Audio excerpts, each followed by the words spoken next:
lah kan menguraikan dua subjek antara politik dan mahasiswa ini gitu.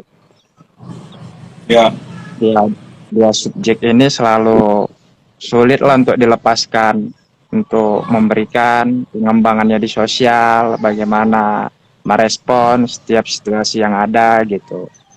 Ya, abang punya basis pengalaman kuliah dan mengetahui ataupun merasakan dinamikanya di nasional itu seperti apa antara mahasiswa dan politik. Lagi untuk menuju 2 tahun ke depan ini gitu bang. ya intinya sih mahasiswa akan selalu jadi eh, kalau kita lihat survei, mahasiswa Ya itu bang. punya segmentasi publik yang percaya dengan mahasiswa. Misalnya Oke. kita kalau ke kampung, kalau ke desa gitu, dengar mahasiswa di Sumatera Utara, di desa gitu atau di kampung, dengar mahasiswa Ya bang. USU ngomong, sedikit banyaknya ada masyarakat yang percaya. Gitu. Yo Dengar yo yo. masyarakat Unim apa mahasiswa Ini Unimed ngomong, ya kan, pasti ada yang percaya. Nah, yo selalu ada segmentasinya. Nah, tetapi persoalannya adalah banyak mahasiswa hari ini, terutama yang berada di organisasi-organisasi kemahasiswaan, itu terjebak dengan permainan-permainan politik elit tingkat tinggi gitu. Tanpa mereka oh. membangun basis ke bawah, tanpa mereka Hmm. ikut membangun kekuatan politik lewat kerja-kerja politik. Ya, kita itu terlalu naif gitu di Indonesia gitu kalau jadi mahasiswa, seolah-olah maunya netral terus, seolah-olah maunya bebas kepentingan, tetapi pada Hmm. prakteknya tetap aja ada senior-senior yang membiayai, ada senior-senior yang menghidupi beberapa kalangan mahasiswa gitu. Harusnya hal-hal kayak begini ya to the point aja, langsung aja ngomong. Ya, saya memang afiliasi dengan Demokrat, saya mengevaluasi sama PDI gitu. Dan ikut bekerja membangun basis politik gitu. Oke bang. Dan Ya, abang itu bilang pernah di salah satu podcast abang gitu membahas tentang mahasiswa. Ya diidentifikasi ataupun dikomparasikan aja gitu soal pengembangan mahasiswa ini gitu. Dan lanjutannya kan abang bilang, ya tunjukkan aja warnanya langsung gitu. Kalau bagian dari afiliasi partai politik, betul, jangan betul. sembunyi-sembunyi gitu. Jadi kan dia Kita kan total gitu. betul, kita kan jadi mahasiswa itu kan udah punya rencana ya terhadap kehidupan Oke kita bang. gitu dan punya kebebasan yang ya kalau nggak bisa dibilang penuh 80% tuh kita udah sangat bebas lah untuk jadi mahasiswa. Iya kan? Iya Kita bang. jadi mahasiswa itu kalau dulu waktu jadi anak SMA nggak pulang ditanyain orang tua. Kalau udah jadi mahasiswa nggak pulang ya nggak apa-apa juga sama orang tua kita. Nah jadi udah punya kebebasan kedaulatan minimal kalau nggak dibilang penuh 80% udah ada lah. Nah dengan kedaulatan yang sudah sangat besar itu ya udah kalau memang suka olahraga ya total jadi olahragawan, kalau memang suka eh, jadi komedian Musik. ada Aji Pratama tuh di situ. Ya udah total jadi komedian. Tapi kalau emang mau jadi leader, mau jadi eh, politisi gitu, tertarik dengan politik ya udah masuk partai sekalian gitu. Dia lebih lebih apa ya dibilang dikatakan ketika masuk partai bang ya lebih jelas Ya, orientasinya gitu bang. saya tuh termasuk yang nggak setuju kampus dibilang netral, kampus harus netral tuh saya nggak setuju. Kenapa bang? Ya memang pada faktanya kan nggak netral, iya kan? Pada faktanya kan kampus nggak pernah netral, selalu ada ideologi di situ. Nah sekarang Betul. gimana caranya itu diregulasi biar permainannya menjadi fair, menjadi setara, menjadi equal. Itu yang jauh lebih penting ketimbang kita itu selalu bilang kampus netral, kampus harus netral, kampus harus netral. Makin kita ngomong kampus harus netral, kampus tuh makin gak netral. Oh makin Nah, secara nggak langsung dapatnya secara alamiah menunjukkan ketidaknetralan ya bang. nah betul. Nah ya udah, diregulasi aja sekalian.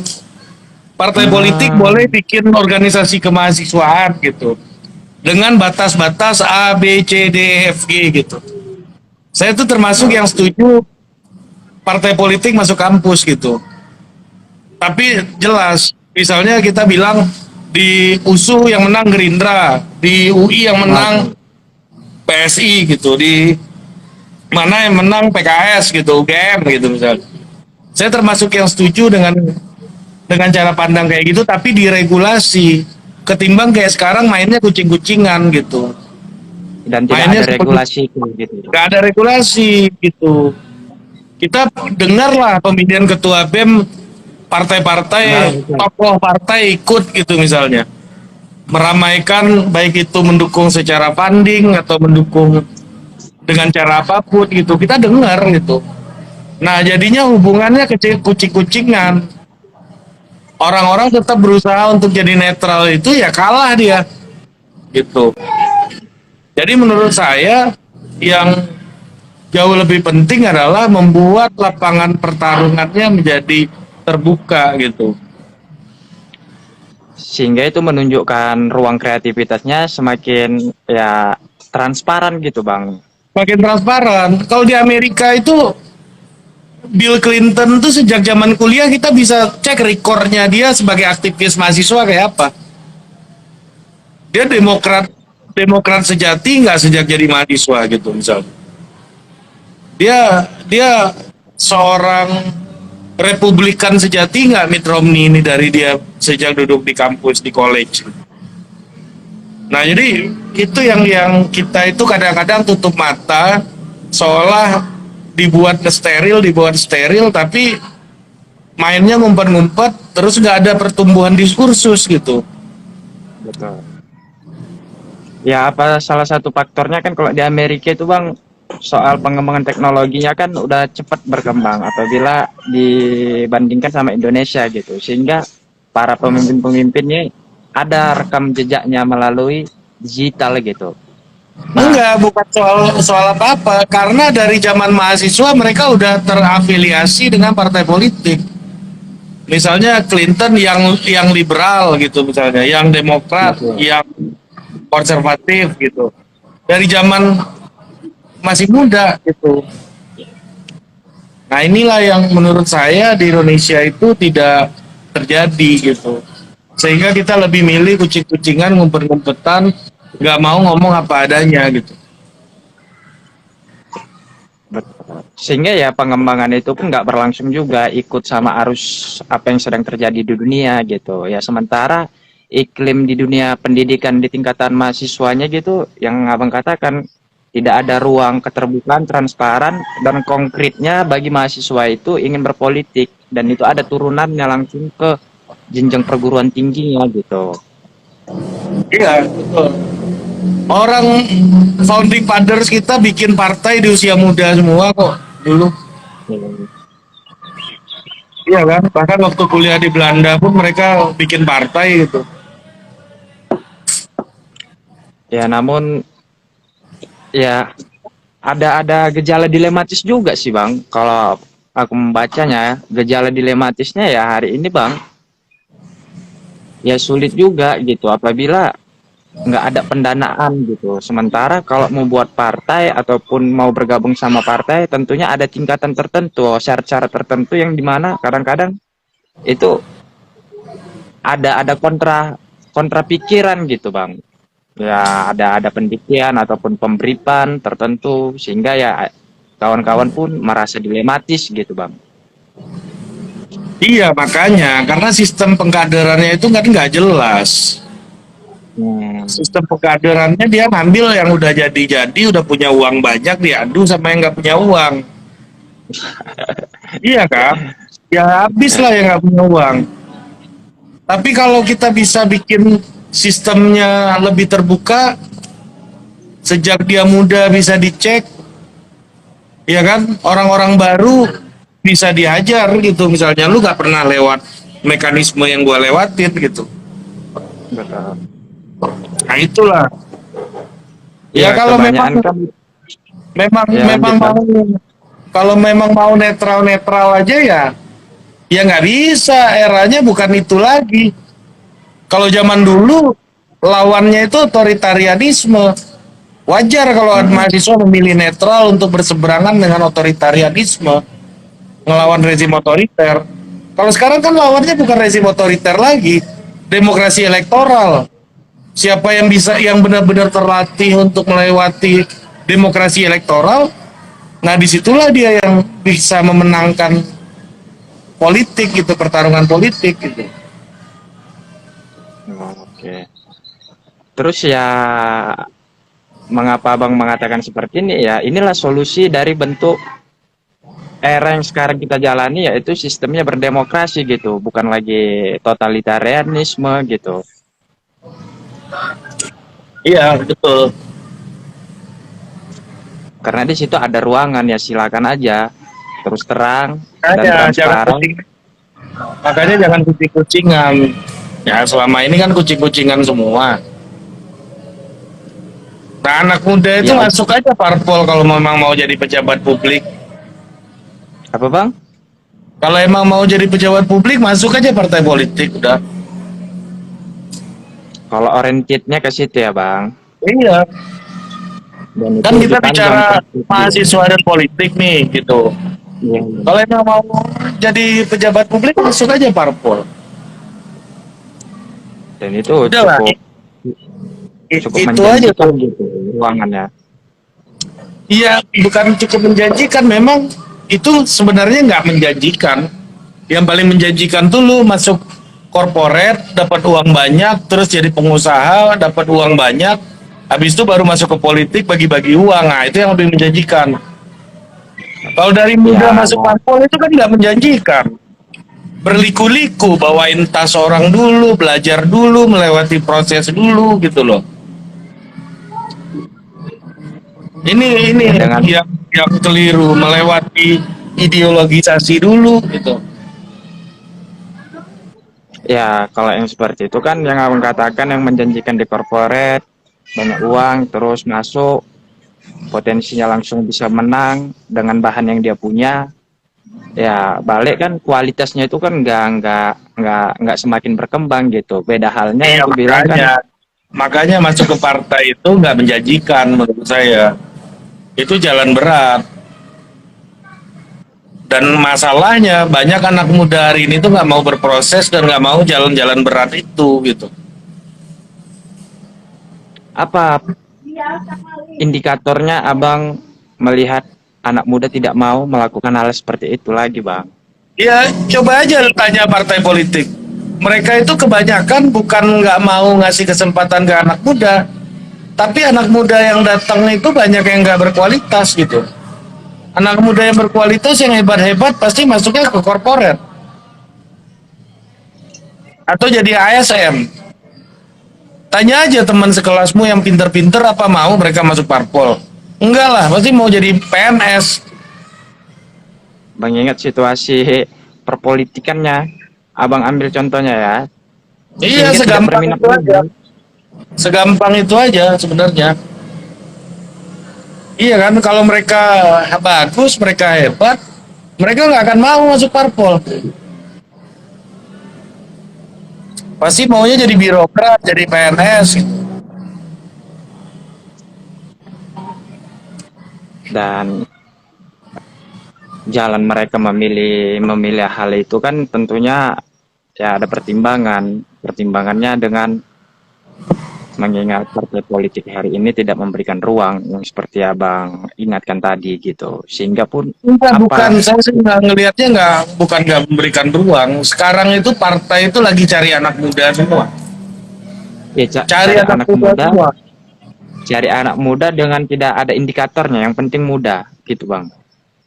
Iya, cari anak muda. Ya tentunya ada indikatornya, yang mampu bertarung, yang punya kemampuan retorika bagus, yang punya popularitas bagus, tentu ada gitu indikatornya. Mereka cari anak muda semua, tapi yang masuk kualifikasi mereka kan nggak banyak.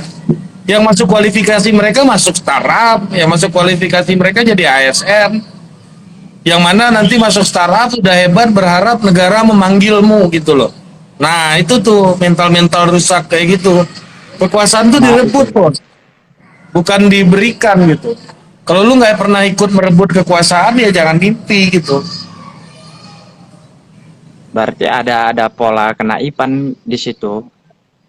Iya nggak, Bang? Iya, iya jelas. Pola pola nggak mau ngambil resiko. Lu kalau mau jadi pejabat publik bertarung gitu. Harus ada yang lu pertaruhkan.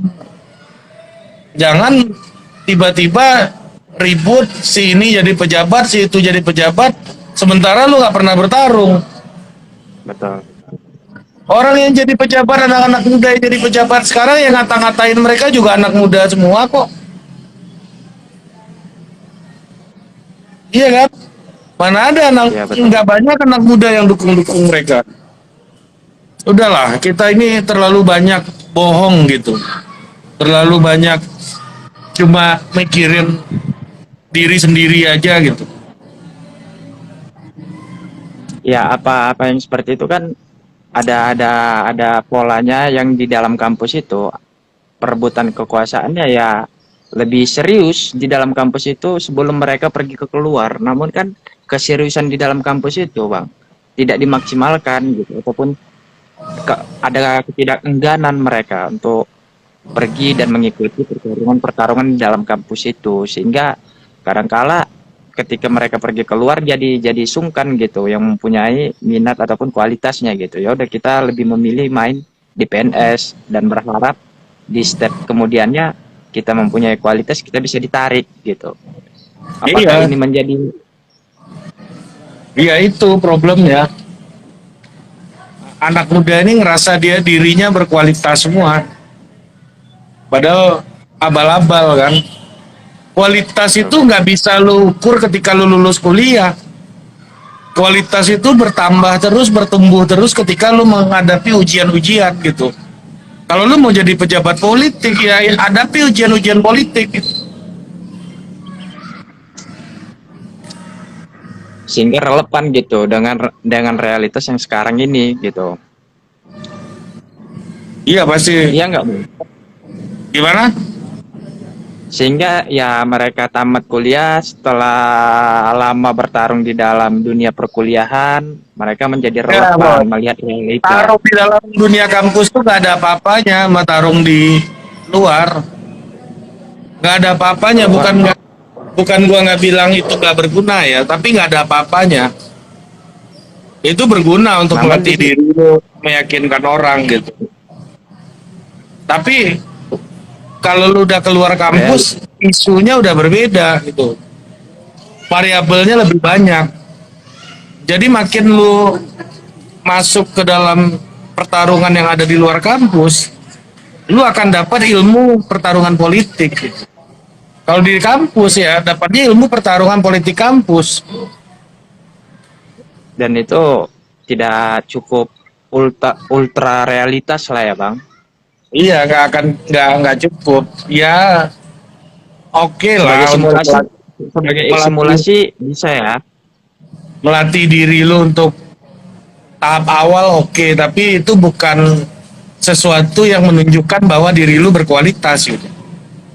Diri lu berkualitas itu ditunjukkan ketika lu lulus dari kampus, jalan politik lu jalan terus gitu. Oke. Ngomong-ngomong dulu, Abang 2000 berapa masa-masa perkuliahannya, Bang? Gua masuk kuliah 2008. 2008. Hmm. Bang, di sana jurusan apa, Bang? Dulu sosiologi gua. Profesi sosiologi. Dan tentunya kan abang UI kan, UI banyak menjadi basis ilustrasi pikiran-pikiran di Indonesia ini gitu. Ya, abang lebih memahami lah tentang melihat di atas sana, melihat bahwa Indonesia ini gitu. Dengan Nah beragam ini juga nih penelitian. kadang orang banyak salah kira. Gua kuliah di UI, tapi gua orang daerah. Di UI itu mayoritas tuh anak daerah. Jadi mayoritas mahasiswa di UI itu adalah Indonesia gitu. Jadi anak Jakarta itu malah gua bilang sekitar 45 sampai 50%-nya lah. Kurang dari 50% lah. Setengahnya itu anak anak daerah yang masuk ke UI gitu. Jadi kalau dibilang kuliah di UI terlalu jauh dari realitas pun juga nggak tepat gitu.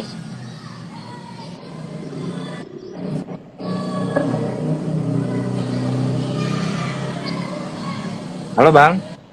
Ya ya, Ya namun kan di situ ya dinamikanya kan lebih lebih padat dan lebih ketat gitu Bang. Meskipun di situ ada anak-anak daerah yang berkumpul menjadi satu Indonesia di gedung yang sangat besar.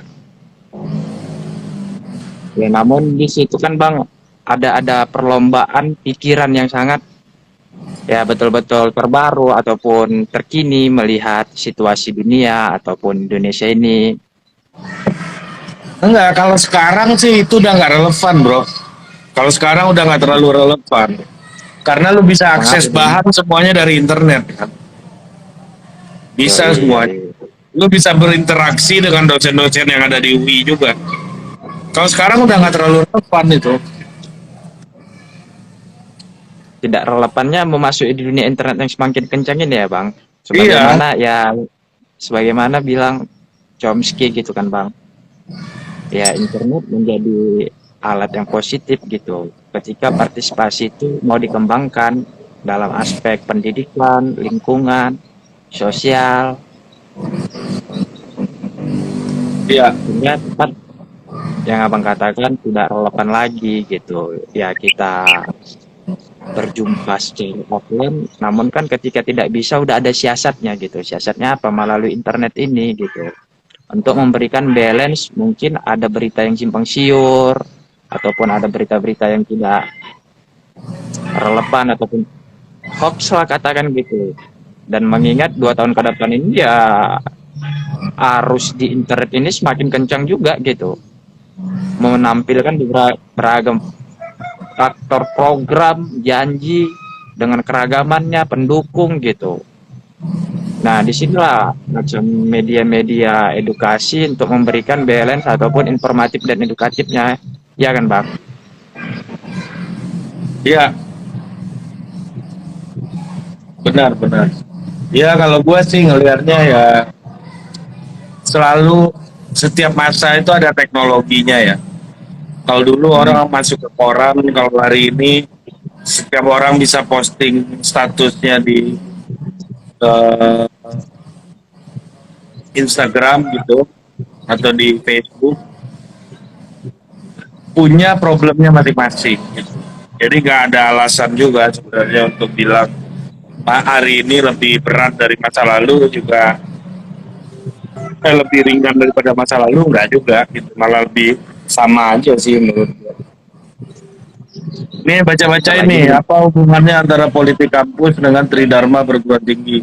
Ya pengabdian masyarakat lah.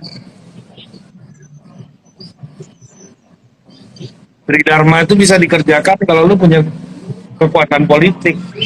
Apa aja kekuatan politik, bisa uang, bisa akses to power, bisa macam-macam, bisa network, bisa pengetahuan. oh ya Bang, ini ada yang nanya Bang di kolom komentar live kita Bang. Ah, apa skripsi Bang Ari ada dari Febri Sregar Bang? Apa katanya? Apa skripsi Bang Ari? Dulu tentang sosiologi pengetahuan gitu. Jadi gimana sih perubahan pemikiran intelektual di masa otoritarian memasuki era demokratisasi, kira-kira gampangnya kayak gitu. Jadi perubahan pengetahuan di era demokratisasi. Bang sorry ya Bang, tidak kondusif suaranya gitu, karena memang nggak pakai headset gitu Bang. Iya, iya, iya. Ada lagi? nggak ada perlombaan pikiran di politik kampus dari Suneism. Ya itu yang Ternyata gue ada. bilang tadi. Kalau kita berpolitik di kampus kan ya intinya semuanya ya karena politik. Tridharma itu terlaksanakan gitu. Kalau lu nggak punya kekuasaan, lu nggak punya ilmu, lu nggak punya network, lu nggak punya duit, ya gimana mau jalanin Tridharma perguruan tinggi?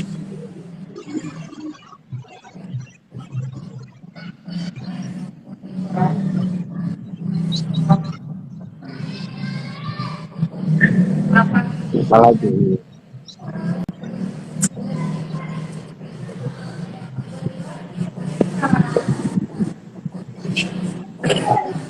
Oke, ini ada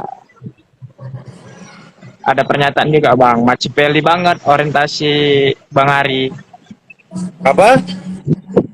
Macipeli banget pikiran Bang Ari Oh iya, dari sini belum pernyataan. iya, iya di politik ya enggak juga sih sebenarnya ya. Tapi ketika lo menjadi pelaku politik ya dalam tanda kutip gitu, ketika jadi pelaku politik ya mau nggak mau harus Machiavellian gitu. Kadang-kadang kan kebenaran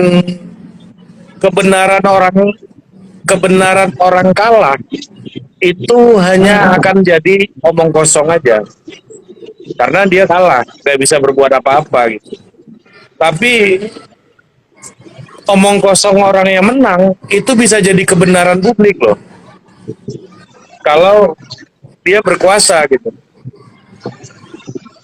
Dengan fasilitas yang digunakannya ya Bang, ketika berkuasa ya Iya, Bang. dan iya makanya. Jadi gua selalu percaya kayak gitu. Kebenaran orang-orang yang kalah itu cuma akan jadi omong kosong karena dia nggak punya apa-apa. Tapi omong kosong orang yang menang itu akan jadi kebenaran karena dia punya segalanya gitu.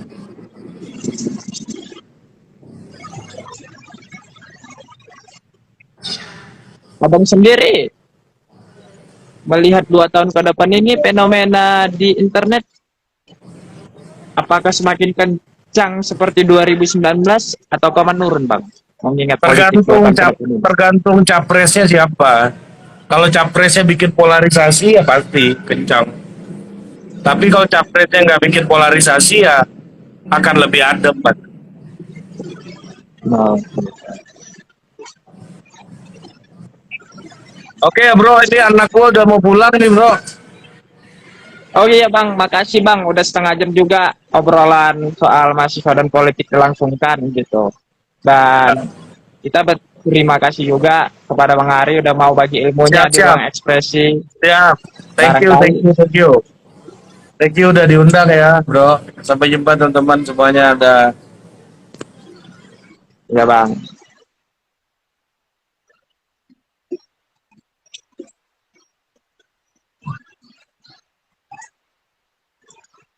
Baiklah, terima kasih untuk teman-teman. Sekian dari diskusi yang telah dilangsungkan. Selanjutnya kita akan ketemu lagi dengan diskusi-diskusi selanjutnya.